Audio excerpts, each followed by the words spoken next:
Good morning and welcome to Rising and happy Labor Day. We've got a great show for you today. Hope you're enjoying the holiday, but we are toiling in the salt mines because we are just so dedicated to our craft of morning television commentary. This is a Labor Day treat for all of our viewers. We're so excited to be here with you guys because what better way to celebrate our country than to be in the middle of the nation's headquarters. And what an odd coincidence. We just happen to be wearing the same clothes we were wearing last week. We'll just leave that. Well, we have to talk about explained. this. We have to talk about the fact that Robby has a few suits in rotations and I have a heart attack in my wardrobe on a weekly basis. Yeah? So it must be pleasant to be a guy. I thought about maybe just getting some blue suits. I enjoy it.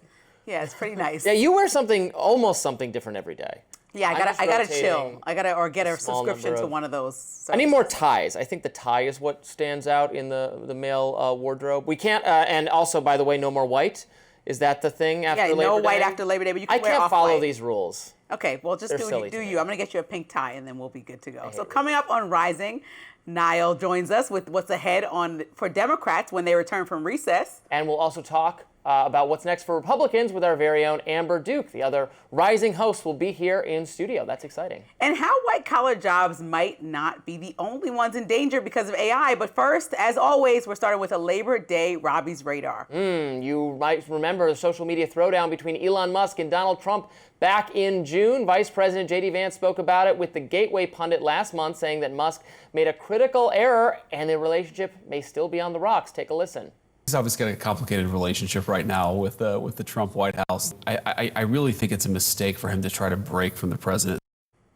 Now, you'll remember that messy breakup between the world's richest and most powerful men began with Musk. On June 3rd, he posted to X, quote, "I'm sorry, but I just can't stand it anymore. This massive, outrageous, pork-filled congressional spending bill is just a disgusting abomination."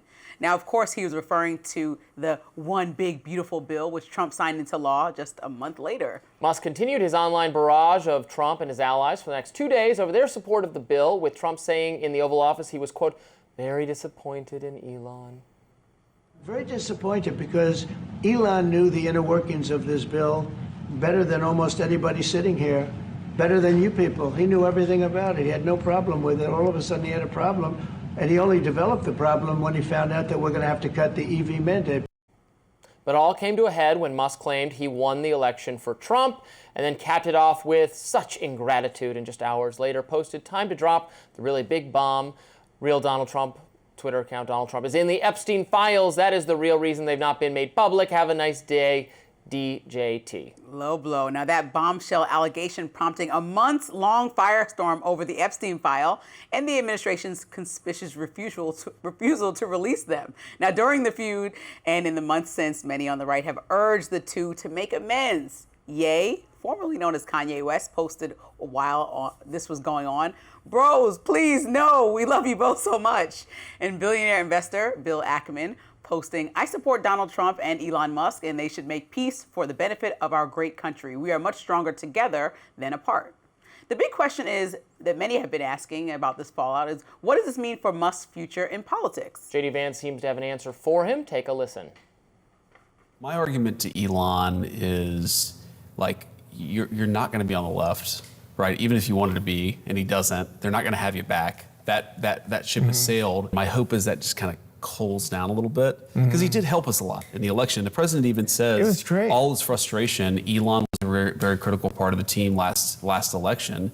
And so my hope is by the midterms, things are kind of back to normal. Yeah, I bet J.D. Vance hopes that. And I think that is exactly what's going to happen. There was some reporting recently that, remember, Elon was pitching a third party, his own third party, the America Party. Yes. Which I was urging him, if you're going to go the third party route, which is something I support, you should just build up the Libertarian Party because they already have an infrastructure, they already have ballot access. Doing it yourself is difficult and expensive and time consuming. Obviously, he has the money, it can be done, but why rebuild the mousetrap when there's already one available? Build a better mousetrap. I think that's the metaphor. Anyway, those plans apparently on hold because he's considering just backing J.D. Vance for 2028. Now, I think that's probably what will happen. J.D. Vance is pretty savvy at managing relations. are possibly better at it even than Trump is. I have no doubt J.D. Vance can successfully manage Elon Musk and like lure him back into Team MAGA. So I fully expect that's what will happen. Well, I think that it's so interesting the way that President Trump treats anybody else who has the nerve or audacity to kind of come at him in a way, and not even in a way, because Elon Musk went pretty far trying to accuse him of some egregious acts, saying, look at the Epstein files. Yeah, Trump didn't go that far. Elon went far. I know. So the Trump's behavior towards Elon, I'm saying, is, absurdly calm. And the only thing I can, the only thing that I can manage and why J.D. Vance is like, yeah, I hope he comes back on our team is because everybody knows that if Elon Musk goes forward with saying, oh yes, I want to start my own party that's not Republican or Democrat, he has the opportunity to be like another Ross Perot, who obviously didn't win the election in 1992, but he took away 19% of the vote. And why that's significant is because the 19% of that vote, if he does garner that much attention, is largely going to come from the Republican Party. So why I think that they both walked on eggshells and trying to figure out how to appease him and not tarnish this relationship and cut every single government contract and just make an example out of him, like we know this administration has no problem doing, is because Elon Musk has way more power and access to those same voters who liked some of his policies, liked what he did with Doge, and maybe agree that Trump did lean into some bureaucracy by pushing the big, beautiful bill forward. And so this could really be a disaster. So I think it behooves everybody to try to make sure that he's not on your bad side. I don't know that Elon Musk is the one, which has been so interesting because it doesn't look like there's anybody that's significantly affected Trump in this way to make him like, oh, let me think about it before I say it. But in this instance, he is very mild-mannered, which has been eyebrow-raising to me because it must be that he... Yeah, and 19% of the vote, you don't need to peel off 19%. You can change the course of history. You can influence who wins the election with half a percentage point of the vote or less if it's coming from the 3 or however many key battleground states for the next election. It's a small number of voters who decide it. So in theory, a third party could make a difference, particularly if they narrowly focus on Michigan and Pennsylvania. Now, that said, third parties are having a rougher and rougher go of it. The Libertarian Party, for instance, actually underperformed last time relative to its previous cycles. I think that's for a variety of reasons, including that at the higher up level, some leadership of the Libertarian Party was actually kind of backing Trump in exchange for getting certain libertarian goals, a libertarian in the cabinet. I'm not sure who counts as our libertarian in the cabinet, and also the pardoning of Ross Ulbricht, which is a big issue for the Libertarian Party. So they exchanged their tacit support for something they wanted to get, which is fine. But I think Elon is going to be on Team Vance when push comes to shove. I don't know how active he'll be in the midterms, but by 2028, I bet he'll be backing Vance. And then what will be interesting is if Vance then changes. I think he's in line with Elon on the foreign policy, but where it really comes, the difference between Elon and other contingents of the MAGA coalition is on economic policy. Elon hates the tariffs. Right. He's fine with deporting criminals, but he wants an immigration policy that allows, H-1B visas, the high-skilled Indian, Asian. Which he clashed with MAGA about a ton on that. Yeah, so that's going to be the question: is does Vance ease up on those policies? Because I think Vance believes in them even more strongly than Trump does. Right. That's going to be the interesting. And you seem really confident saying that he's going to back Vance, but I just feel like he doesn't know what he's going to do because when he goes from tucking tail, leaving Washington, and kind of saying, "I will never commit that much money that I committed to President Trump's campaign ever again in life," he goes as kind of like the bad guy where everything fell, even though a lot of Republicans wanted these policies to pass that Doge passed, but then he was the fall guy, and then he leaves with a Tesla stocks plunging. It's like a lot on the table for him to even get involved in that way. So I guess we'll have to just watch and see how he feels. He seems to have an unhealthy obsession with American politics. On some level, I wish he would just spend all his time, money, and effort building rocket ships and getting us that colony on the moon or Mars or wherever. Next up on Rising, Amber Duke is joining us to discuss Republican priorities when they return from August recess. We'll be right back. Well, Republicans have some major issues to deal with when they return from August recess. Firstly, they have to confront the Epstein situation. Remember that Speaker Mike Johnson called the summer recess early to avoid a vote on the Epstein files. Now, of course, they can't run away from the issue forever. Some Republicans even teamed up with Democrats to force House Oversight Chair James Comer to subpoena the Epstein files. And Congressman Thomas Massie took a shot at the Trump administration in August, writing on X, after months of stonewalling, calling Epstein files a hoax, telling people nothing but porn exists in their possession. The administration now admits the files exist and agrees to release some of them. Americans want transparency, though not smoke and mirrors. Now, it's not just the Epstein issue, though. Some Republicans are split in terms of how they want to go about funding the government. So House Freedom Caucus Chairman Andy Harris told The Hill last month, quote, "I have no problem with year-long CR. It keeps spending at current levels. It doesn't increase spending. Just get it all over with. Just do a full year CR. And I personally think that you could put the community project funded projects in it. We could do that if we had to." Senator Bernie Moreno, on the other hand, told The Hill it's terrible because conservatives should be fully against it because it continues Biden spending. So there's no Republican that should want that. Here to join us to talk about what Republicans have to look forward to when they come back from recess is rising co-host and Daily Caller senior editor Amber Duke. Amber, nice to see you. Nice to see you all. How's it going? I love when we're all. This is the first time the three of us have been on stage. What a treat. What a treat. All right, let's get right to it because we have limited time. Republicans are coming back into session. Congress, things got to happen. What are the priorities right now? Well, the big issues are, of course, following up on the big, beautiful bill. There's going to have to be a spending bill that is negotiated throughout September. And that's going to be a challenge, as it always is with Republicans, because you have the Freedom Caucus, the Libertarian wing, who want to drastically cut spending since they have control of both the House and the Senate and the presidency. I was promised it would be drowned in a bathtub. I know. And promised for years. And that has not happened. But I do think we will see additional rescissions packages. The first one that happened before the recess, obviously, was sort of a trial run to see if Republicans could get on board. And they did, although there were some changes by the moderate senators. I think the president's going to have a few more of those coming down the pipe. And then the other big issue that was left on the table before the Senate left for recess was the Trump nominees.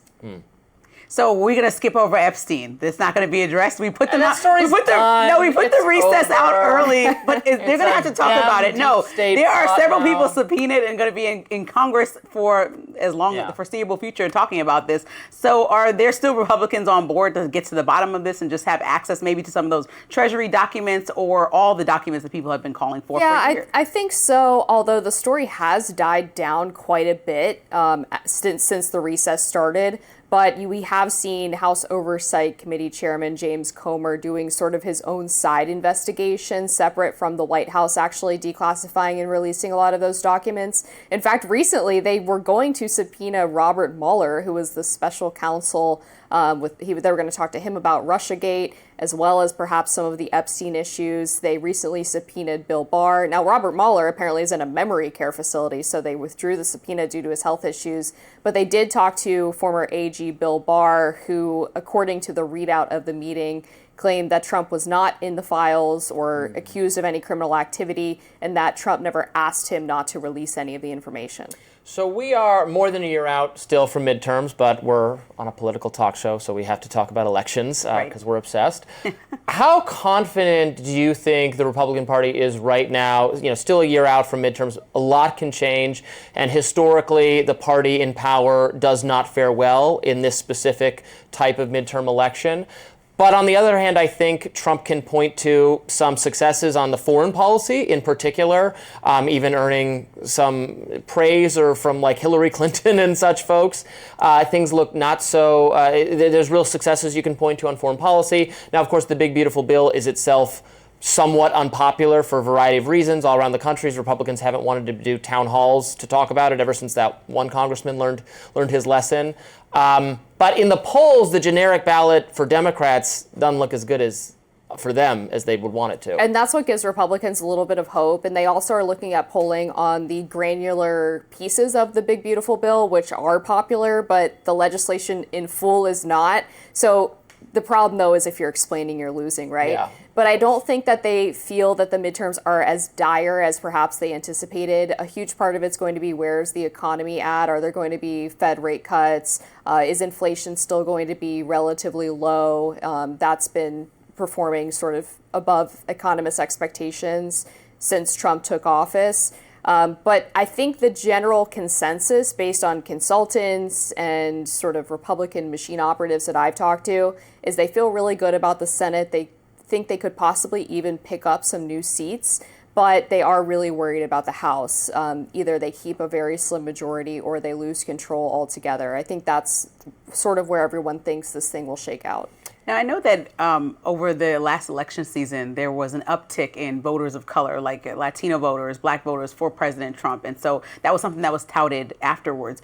But something that raised my eyebrow I wanted to read to you was that a new poll from Equus said that 1/3 of Latino voters who voted for Trump are saying they're unlikely to back any Republican candidate in the next election. And so I don't know if they're referring to midterms, any election, or the presidential election, but what do you think Trump might do, knowing that a lot of people feel strongly that immigration has been successful, but also that his policies have been much too harsh, particularly to those communities, to keep them on board for midterms and then even nominating somebody like J.D. Vance and successfully getting him to the presidency? Yeah, I mean, it's interesting you bring that up. I don't think immigration is the reason why those voters are bucking Republicans, because actually if you poll Latinos, they are some of the most satisfied with Trump's immigration policies. But really, Trump is a unique figure, right? He's really changed fundamentally the Republican Party, and a lot of down ballot Republicans just don't have the same appeal for voters who are willing to switch parties as Trump is. And I also think when you're looking at Black and Latino voters, they tend to be lower propensity. So they're already not the type of people who typically show up in midterms anyway. They're more likely to vote in a presidential election. So I don't think anything about that should be a major red flag for the GOP. Yeah, it's so interesting how Trump has scrambled the consensus on all this, because if you go back to previous election cycles, in our lifetime, what Republicans want elections being held at weird times so that like the highest educated, most elite voters are showing up to vote for the low tax, low regulation policies of the Republican Party. Now it's like, and I think they've run this multiple times, that if everyone actually did show up and vote, Trump would have done even better with the popular vote in the last election. Yes. So now it's Democrats who they don't want Trump's name on the ballot, because that inspires, like you said, this new coalition of minorities and lower income people, it's working class people, etc. Democrats are advantaged by having the election be about a smaller, very ideologically motivated, progressive, activist slice of the electorate. Right, and looking into the future, this is something that Republicans are keenly aware of. Trump's explicit strategy in 2024 was to turn out mid and low propensity voters, and really put a lot of resources and time and effort into getting those people out to the polls. But Trump's endorsement obviously can be sort of a stand-in for that in the midterms, although it's not as strong as his name actually being in the primary. It matters a lot. We don't know if it matters in the general. But then what happens after Trump is out of office? Republicans need someone or something that can keep those low to mid propensity voters in the fold, and they haven't figured out a strategy for how to do that yet. Yeah, they have time, but it's running out. Thanks so much, Amber. Next up on Rising, we'll tell you who our summer 2025 winners and losers are. Don't go anywhere. In life, there will always be winners and there will be losers. So naturally, this summer had its own winners and it had its losers. Now, there were lots of major stories this summer. You had the feud between Elon Musk and President Trump that started with the government funding bill. You also had the Trump administration's Epstein files fallout, which led to backlash from both Democrats and Republicans. There's also the shocking victory of Socialist Democrat Zohran Mamdani in the New York City mayoral primary against Andrew Cuomo. And of course, you had the gerrymandering war, whose two main characters were President Trump and California Governor Gavin Newsom. So with that being said, Lindsey, who is your summer 2025 winner? Well, you just said it. I think Governor Gavin Newsom has been my winner, and not just because he's constantly using the word taco. Trump always chickens out. Are you going to have another I'm not going to do it again. Outburst? Look, y'all. Taco.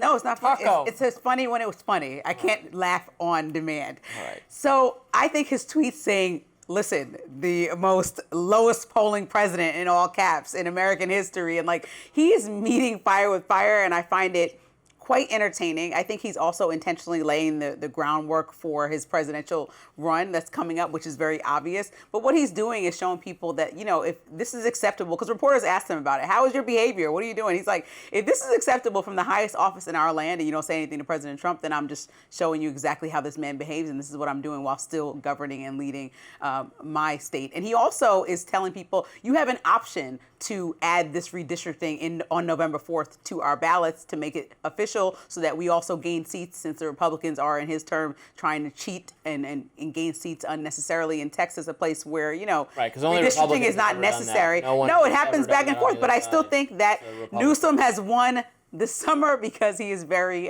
much, ahead of the game. And finally, people have been begging for somebody to have a backbone. He's having a backbone. Trump is like, I'm going to arrest you. He's sending his location. Like, okay, what are you talking about? All these idle threats? But he fights. You're doing but he fights, but for Gavin. He fights. He does fight. And I think it's quite funny. Those silly little internet things or whatever he's doing. Look, I don't have a problem. He can do whatever he wants. He is, in some ways, I've credited him as being a more interesting and innovative political communicator than I thought he was. His podcast has been successful. Yeah, that's all fine. Very relatable, very down to earth. But now even like some of the Democratic media establishment are going, what are you doing? And you don't want to alienate those people if you're a Democrat. You certainly want to alienate them if you're We a want people to Republican. stop clutching their pearls. Okay, no, we do want people to have a variety. You got to have a spectrum of different Democrats, from Mamdani to Governor Gavin Newsom to Jasmine Crockett. Like, you should have a wide variety. AOC, From far left everybody socialism being able to move around. Progressive socialism, like Everyone being able to do what they want, but also get to the same goal. But I know that you probably have a favorite of the summer, right?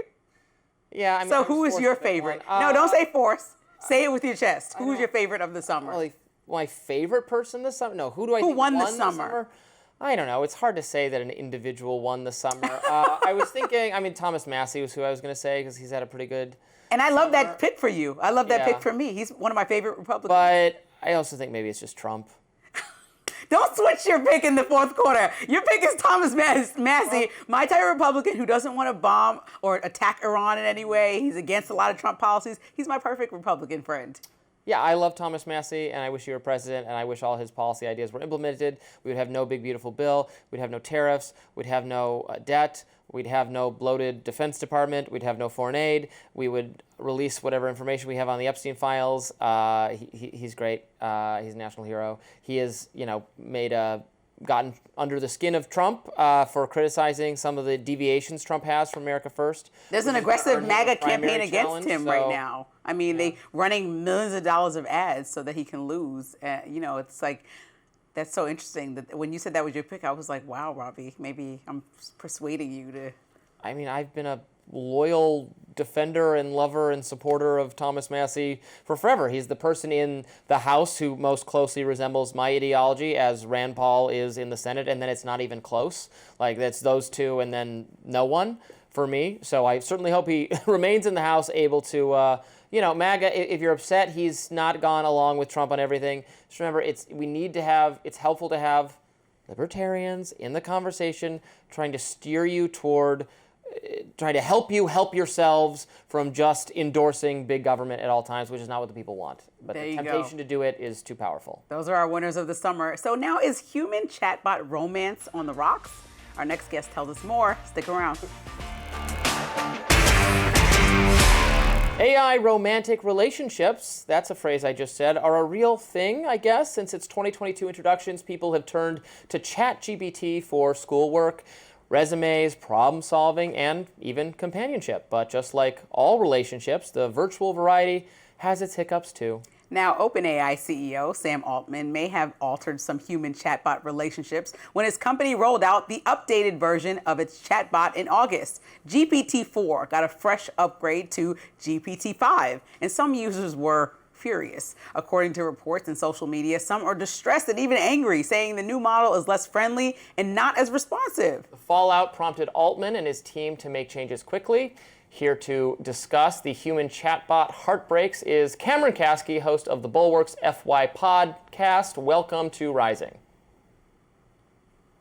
Thank you. And I'm glad we're having this conversation because it's something that's happening cross-platform all over the place, and it is very scary. I mean, at a time where people are socializing and connecting with each other seemingly less than ever, we are now turning to robots, which is not the dystopia that it sounds like. It's actually very real and happening right now.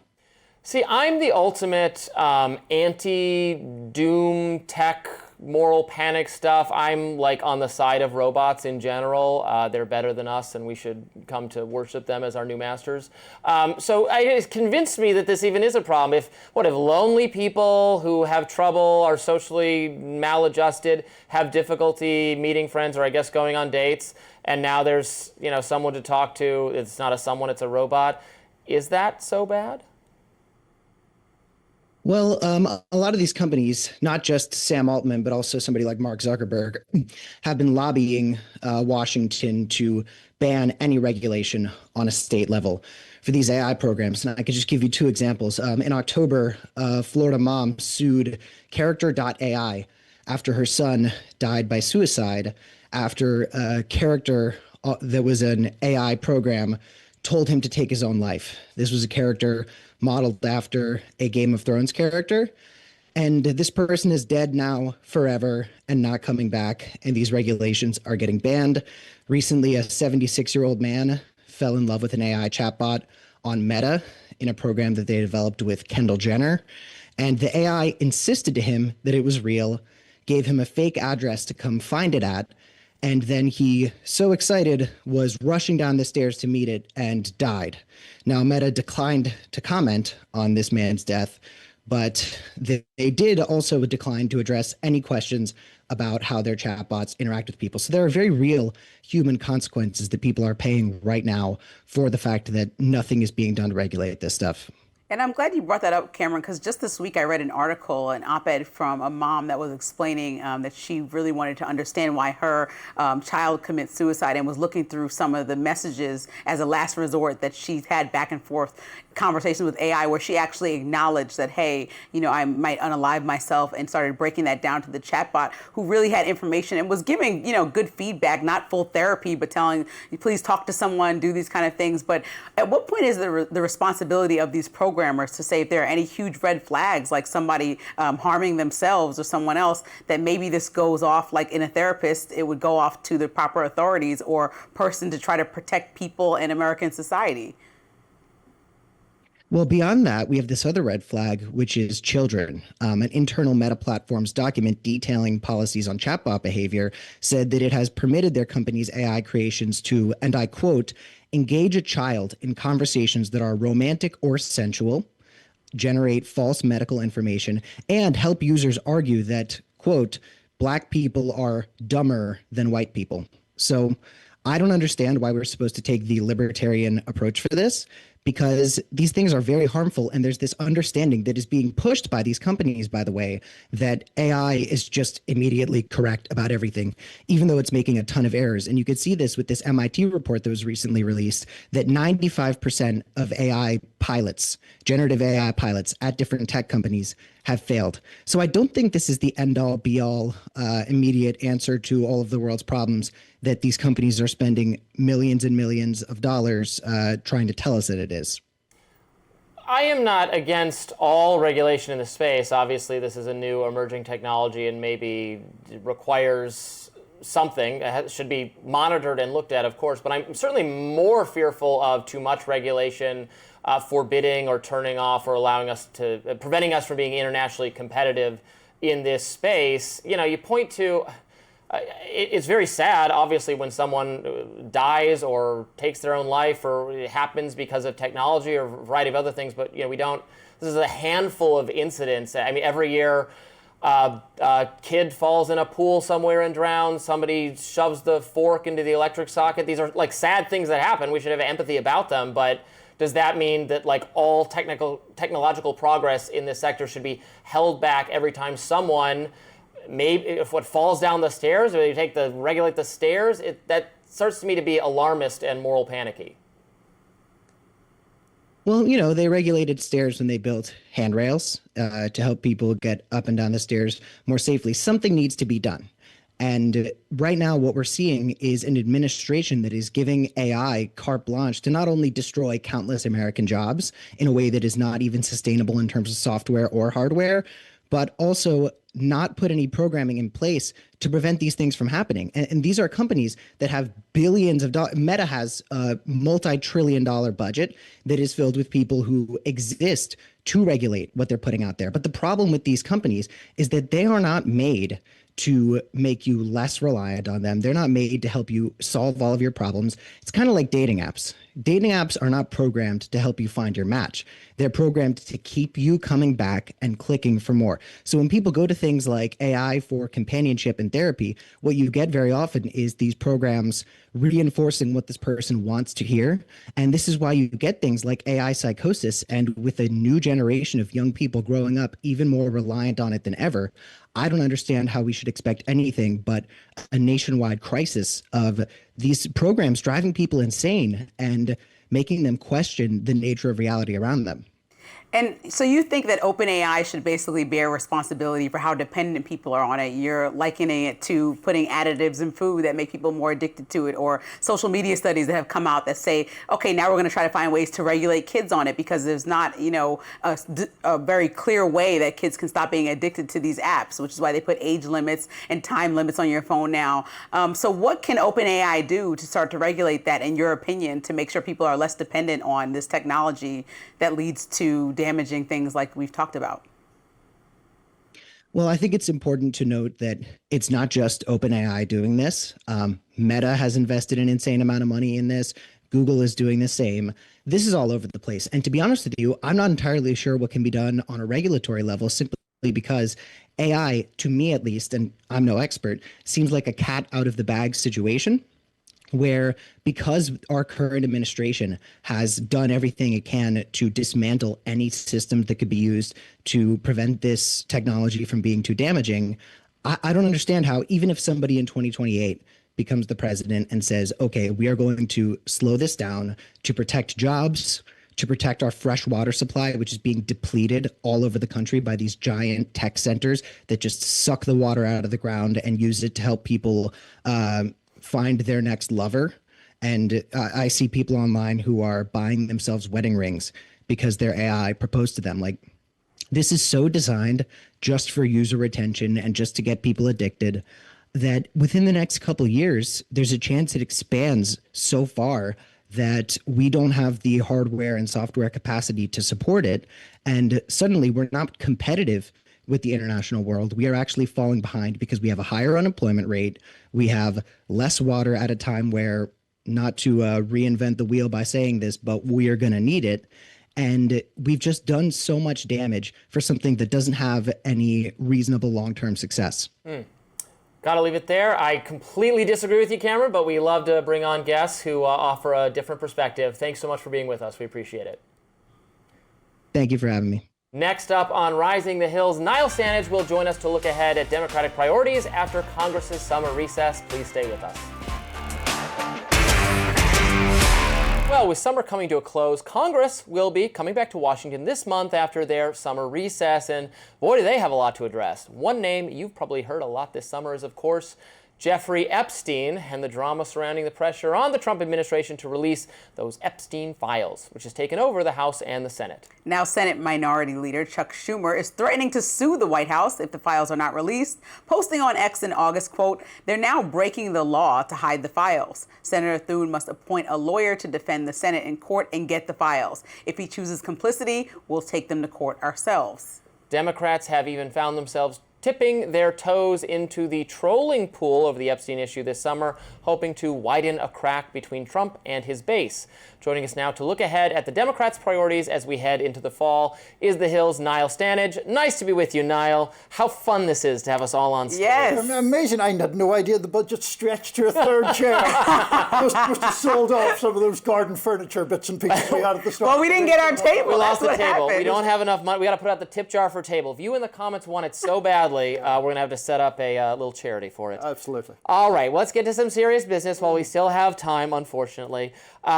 What can the Democrats in the minority party right now in Congress, as we resume operations, what are they looking to accomplish? I think they're looking to accomplish basically keeping the spotlight on issues that are as helpful for them as possible and as unhelpful for Trump as possible. Obviously, they can't pass legislation, minority in both chambers. That does clearly, self-evidently, really reduce what you have the capacity to do, but you can try to cause some embarrassment or try to push Republicans into difficult votes on Epstein and other matters. So Robby's trying to convince me that nobody cares about Epstein, and which Yeah. I won't accept anymore because now you done got me reeled in. How do you feel about what Democrats should do or not do for pushing this issue forward past September? I don't agree that it's all over. I think that that's a bit of a stretch. Because I think that it is something that has a capacity to, if not completely divide the Trump base, at least cause some unease there. Because there were a lot of Trump voters who genuinely did believe that he was coming in to drain the swamp, to expose certain secrets that were out there. And this cuts very hard and firmly against that narrative. So look, I don't think it's going to bring down the Trump presidency, but I think it's a bad political issue for him, and one that crosses party lines to a degree in a way that most others don't. Now, in all seriousness, I agree with that. And it's not so much the voters or that he's going to lose approval points, but MAGA influencer type people who want to maintain credibility with their audiences made this into a big issue, focused on it a lot, and so Trump puts them in an awkward position of having to either criticize him or just kind of avoid the issue, which speaks to their credibility and just dampens their enthusiasm somewhat for the MAGA project. I think that's how it hurts and why it is smart for Democrats to keep focusing on it. Yeah, and as well to that point, that influencer discontent makes it harder to just say, well, it's just the Democrats or it's just the liberal media, because in fact, it's not just either of those groups. It is some of those influencers. Are their motives always pure? Not really. Are they partly about engagement and keeping people riled up? For sure. But there is a legitimate issue here to be explored. I've been seeing some positivity in the Democratic Party. One, that Senate Democrats held more than 100 events in the first week being home. They, were released for summer break, and they were talking to locals, something that people criticize them for doing, for feeling detached from the everyday American. And then also I've been watching Governor Gavin Newsom and how he's getting ahead and meeting Trump fire with fire. Jasmine Crockett's been also doing that all summer. Do you think these two strategies are what's going to push the party forward through the rest of the year also? Well, and all the way to midterms, actually. I have mixed feelings about that. I think Newsom has drawn quite a lot of attention to himself, and that's probably good for his presidential ambitions. He's obviously, or whoever's managing his social media, is obviously taking a very Trumpian approach, and it's definitely, as I say, drawing attention to him. Things like the town hall meetings, I think that politicians should hold town hall meetings, but they are, I'm not sure ultimately how important they are, whether they go badly, and we've seen that happen to some Republicans who have got criticised by people in attendance, or whether they go well. I think the bigger issue for the Democratic Party is speaking to and addressing the concerns that people actually have. Those town halls can be a stepping stone to that, but you have to coalesce around actual policies at the end of the day, and I think that's where the difficulty or the challenge still is left for Democrats. If I'm the leader of the Democratic Party... Any day now, Robby. Any day now. You got this, Robby. Put me in, coach. I'm ready. Hakeem Jeffries and Chuck Schumer, I think they have to be looking ahead to midterms. There's still ways off. Anything could happen. With maybe a little bit of unease, because historically the party out of power picks up seats, does well.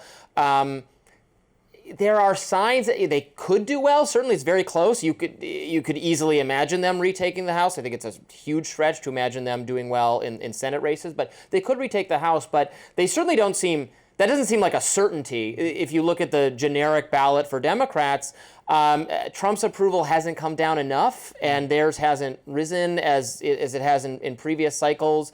Now, Trump's name won't be on the ballot, which is actually a advantage for Democrats, because he seems to turn out low propensity voters who actually like Trump. This whole thing has been scrambled, but I can't imagine they're looking at it with a lot of certainty that they're going to do well. No, obviously the hope is that they do well, but not that certainty. And part of the reason is, as you mentioned, these polls that show the Democratic brand really getting very low approval. Now, against that, I would push back a little on the Trump thing. Some of the polls are okay for him. Some of them are quite severely underwater. There's a Reuters poll, an Economist poll, where he was like 14, 16 points below the line. But the question is, does opposition to Trump prove to be enough of an animating factor to get Democrats over the line in the midterms? We'll see. I don't think it is a guaranteed thing. And there is, in addition to these general problems of branding, there are real divisions in the Democratic Party about how far left you want to go on economic issues, how much you want to engage in identitarian type of politics. There's the issue of Israel and the Palestinians, which divides the Democratic coalition in a big way. All of those things are pretty substantive dilemmas that the Democratic Party has yet to solve. Yeah, that's something that I think we've been looking at the whole year so far is where Democrats are with their rebranding after Kamala's loss.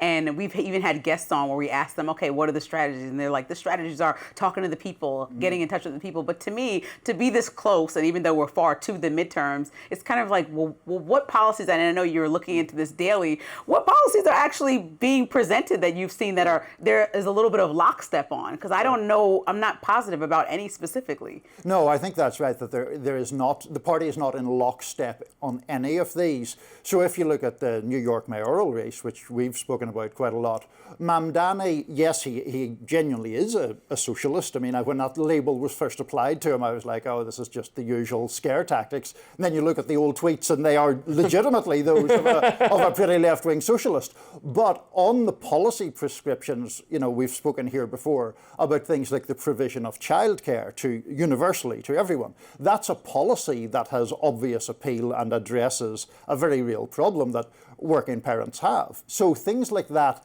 I think, have the capacity to gain traction. But even those kind of proposals are getting some pushback from more centrist Democrats.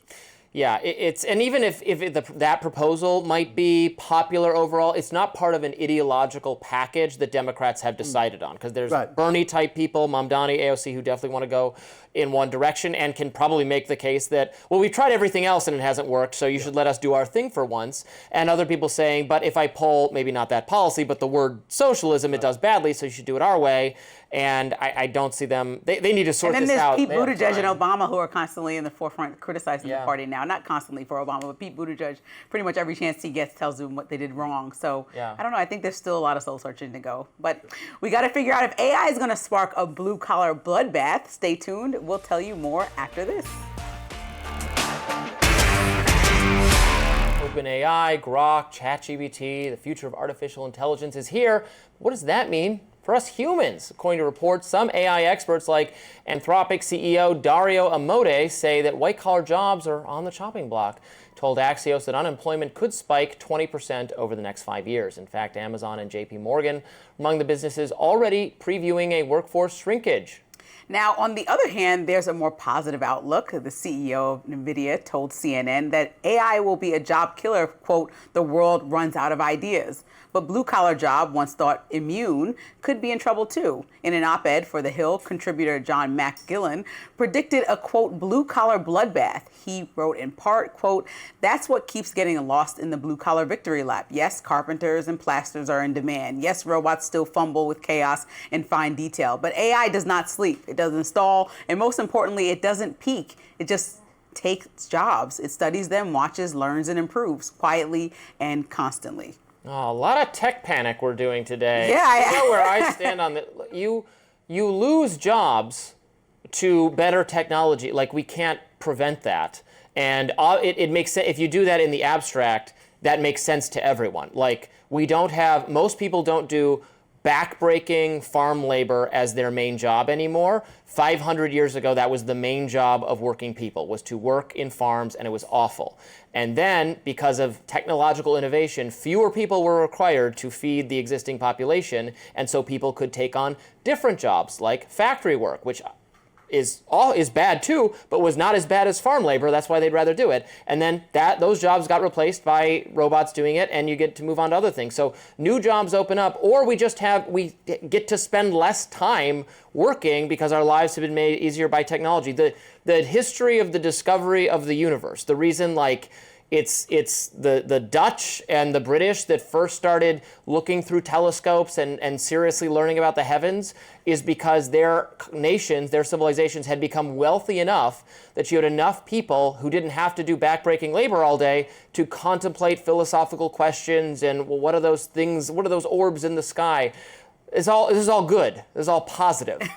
Look, I think this is not a simple story of elimination. I think the nature of work will be changing. I also am not the person that's like, oh my gosh, get rid of AI. just like when TV came about, radio's done. No, we still have radio. We still listen to podcasts even more than TV now. And so I think that there should be an understanding that hopefully a lot of these AI jobs, like the AI at your local grocery store, will take a small job but create a bigger job for people to be, helping organize the grocery store properly or helping manage the grocery store, like more higher level jobs that don't require people to be a cashier or overlook the cashiers. And so there are other jobs, like you said, that are available. But I also think repetitive tasks are good for AI, but nuanced tasks are not. And so human thought and individuals are always going to be needed for that. I like to think that we are so brilliant and individualistic that we cannot be replaced by computer Robby and computer Lindsey. And I think that some jobs require us. I'll be the first to take off my cap, unmic myself, mic up the robot, shake it. But do you want to get paid by the robot? It's too strong. If it's your face and you want to get paid for your likeness and just move on and do something with your day, which is what you're talking about. You have more time. Else, yeah. Yeah, so I don't think it's going to eliminate everything. I think that we should use it to our benefit. I was one of the people that when AI first came out, like, oh my God, I'm not doing that. Now it's like helps me avoid spelling errors in emails. Still my thoughts, still my email. Check this for spelling. Done. Send it. Or it'll help me like create a deck with all my ideas in 5 minutes rather than 5 hours. Spell check, a function that Microsoft Word has that is good, right? It was somebody where people saying, oh no, my precious job is a copy editor. But no, I'm sure someone was saying, but I'm a copy editor, so spell check, so Lindsey needs to pay for the my service. job. No, of course not. That's silly. Well, silly. I do think that AI, I know you and I, this is where we do disagree, that AI does need some sort of regulation. It should not just be the wild, wild west. And even though we do want to grow and excel and not let people like beat us in other countries, because obviously that could be dangerous, but we want to make sure that, people like the last story we heard are not letting AI romance them to death. AI literally. And Wild Wild West is Westworld, which is a show I really enjoyed for 2-ish seasons, and then it went totally off the rails. But yeah, in that one we do some mean things to the robots, and then they try to kill us all. Right. We should not do that. That's always the end of that story, because they are programmed by real people, and then they'll have real emotions. In that one, I agreed with the most evil character, who was like, we need to destroy all these machines. They're bad. You keep saying that too often, that you agree with the most evil character and stuff. You said that about Game of Thrones. Well, so I love Cersei. I support Cersei. She separated church and state. It's an important thing. That does it for us on Rising Live. Please look out for more exclusive YouTube content coming your way today.